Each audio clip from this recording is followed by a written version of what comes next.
Welcome to শিক্ষা জগৎ। বেশ কিছু স্কুলের ক্ষেত্রে এই সমস্যা দেখা যাচ্ছে যে প্রোগ্রেশন সেকশন এসে ক্লাস সেকশন সিলেক্ট করে গো করার পর যখন তারা বাচ্চাদের প্রমোশন সেকশনে যাচ্ছে, প্রমোশন নিয়ে কাজ করছেন, তখন সমস্ত কিছু সিলেক্ট করার পরে আহ, যখন ওটা ক্লাস 3-তে প্রমোট হচ্ছে, সেখানে গিয়ে পরে সেকশন সিলেকশনে ব্ল্যাঙ্ক আসছে, অর্থাৎ কোনো সেকশন সিলেক্ট হচ্ছে এবং সেটা না হওয়ার জন্য যখন আপডেটে ক্লিক করা হচ্ছে তখন এই এরারটা আসছে। এটা মূলত কারণ এই বাচ্চাটি ক্লাস 2 থেকে ক্লাস 3-তে যাবে। এখন যেহেতু এখানে সেকশন আসছে না, তাহলে যদি আমরা ক্লাস 3-তে গিয়ে সেকশন চেক করি তাহলে সেখানেও দেখতে পাবো যে কোনো সেকশন আসছে না। এই সমস্যাটি সলভ করার জন্য আমাদেরকে ক্লাস 3-তে সেকশন অ্যাড করতে হবে। মূলত এই সমস্যাটি এসেছে কোনো কারণে পুরোনো বছরে ক্লাস 3-তে বাচ্চা না থাকার জন্য। এই জন্য আমাদেরকে কিভাবে সেকশন অ্যাড করতে হবে সেটা জেনে নিতে হবে। এর জন্য আপনাদেরকে প্রথমে ইউডাইস পোর্টালে লগ ইন করতে হবে। লগ ইন করার পর ড্যাশবোর্ড খুলে যাবে। দেখুন, এই স্কুলের ক্ষেত্রে যেহেতু ক্লাস 3-তে সেকশন নেই, তাই যেহেতু সেই জন্য 3 বাচ্চাগুলোকে, অর্থাৎ 2 এর বাচ্চাগুলোকে 3-তে আনতে পারেনি। এরা ওয়ান প্রি প্রাইমারি গুলো 1-এ চলে এসেছে, 1 এর গুলো 2-তে চলে আসছে, কিন্তু 2 এর গুলো এখনো 3-তে আসেনি। বোঝা গেছে? তো এই জন্য সেকশন কিভাবে অ্যাড করবো, আমাদেরকে যেতে হবে স্কুল ডিটেলস। স্কুল ডিটেলস এর আন্ডারে সেকশন ম্যানেজমেন্ট, এখানে ক্লিক করব। সেকশন ম্যানেজমেন্টে এলে আপনাদের প্রত্যেকটি ক্লাসের ড্রপ ডাউন চলে আসবে। এখানে আমরা কোন ক্লাসের সেকশন পাইনি, ক্লাস 3 এর পাইনি, তাহলে ক্লাস 3 সিলেক্ট করব।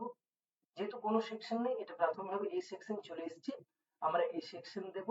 এরপর অ্যাড সেকশনে ক্লিক করে আমরা সেকশন অ্যাড করতে পারবো। সেকশন অ্যালিয়াস, এখানে আপনারা অনেক স্কুলের ক্ষেত্রে সেকশনের বিভিন্ন নাম দিয়ে রাখে নিজেদের মতো করে, সেক্ষেত্রে আপনারা নিজেদের ইচ্ছা মতো নামটা এখানে দিতে পারেন। আর যে সমস্ত স্কুলে অলরেডি একটা সেকশন আছে, সেক্ষেত্রে অর্থাৎ যেহেতু এই সেকশন অলরেডি আছে, আপনাদের এখানে এলে বি সেকশন দেখাবে, অর্থাৎ নতুন করে বি সেকশন অ্যাড হবে। যে সমস্ত স্কুলের ক্ষেত্রে কোনো একটা ক্লাসে অতিরিক্ত সেকশনের প্রয়োজন হবে, আপনারা সেটা এখান থেকে অ্যাড করতে পারবেন। এখানে আমরা ক্লাস 3-তে সেকশন অ্যাড করব। এই সেকশন অ্যাড সেকশনে ক্লিক করব। সেকশন অ্যাডেড সাকসেসফুল, একটা নতুন সেকশন অ্যাড হয়ে গেছে। ক্লাস 3-তে সেকশন অ্যাড হয়ে গেছে। আমরা এখন দেখতে পাচ্ছি যে ক্লাস 3-তে সেকশন অ্যাড হয়ে গেছে। আমাদের যদি কোনো এডিটের প্রয়োজন হয়, তাহলে আমরা এডিট বাটনে ক্লিক করে এডিট করব। এখানে দেখুন, আমরা সেকশন এ দিচ্ছি, অ্যালিয়াসে আমরা কিছু লিখিনি, সেই জন্য নট অ্যাভেলেবেল আছে। আমি যদি এখানে অ্যালিয়াসে কিছু লিখি, যে কোন একটা নাম লিখি, ধরুন ধরুন আমরা বাংলায় যেমন ক বলি, ধরুন ক, ক বিভাগ, ক বিভাগ লিখে আপডেট করলাম। দেখুন এখানে ক চলে এলো। তাহলে এটা আমরা যে কোনো রকমের নাম দিয়ে আমরা করতে পারি। আমি এটা রিমুভ করে দিচ্ছি, আবার এটা ক্লিক করে আপডেট করলে এটা রিমুভ হয়ে যাবে। তো আমাদের সেকশন অ্যাড এর যে কাজ, সেটা হয়ে গেল।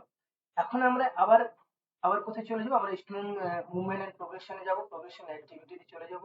প্রোগ্রেশন অ্যাক্টিভিটির আন্ডারে এখন আমরা ক্লাস 2-তে আসবো। যেখানে সমস্যাটা আমাদের হচ্ছিল, যে ক্লাসের বাচ্চাটিকে আমরা প্রমোট করতে পারছিলাম না, সেখানে এসে আমরা বাচ্চাটার আবার প্রমোট করছি এবং এখানে পার্সেন্টেজ বাচ্চাটা আমি একটা যে কোনো দিচ্ছি 67%, 135 অ্যাটেন্ডেন্স, স্টারিং সেমি স্কুল। এখন আমরা সেকশন সিলেক্ট করতে গেলে এখানে সেকশন চলে আসছে, অর্থাৎ আমাদের কাজ হয়ে গেছে। এখন যদি আমরা বাচ্চাটিকে আপডেটে ক্লিক করি, তাহলে বাচ্চার ডেটাটা কিন্তু পরিষ্কার আপডেট হয়ে গেল। তাই এভাবে আমাদের যদি সেকশন সংক্রান্ত কোনো সমস্যা হয়, তো বুঝতে হবে যে যে ক্লাসে প্রমোট হতে যাচ্ছে সেখানে সেকশন পাচ্ছি না, সেই জন্য সমস্যাটা হচ্ছে। তাছাড়া আমাদের বিভিন্ন কারণে কিভাবে সেকশন অ্যাড করার প্রয়োজন হলে কিভাবে সেকশন অ্যাড করব, এই ভিডিওতে সেটা দেখানো হলো।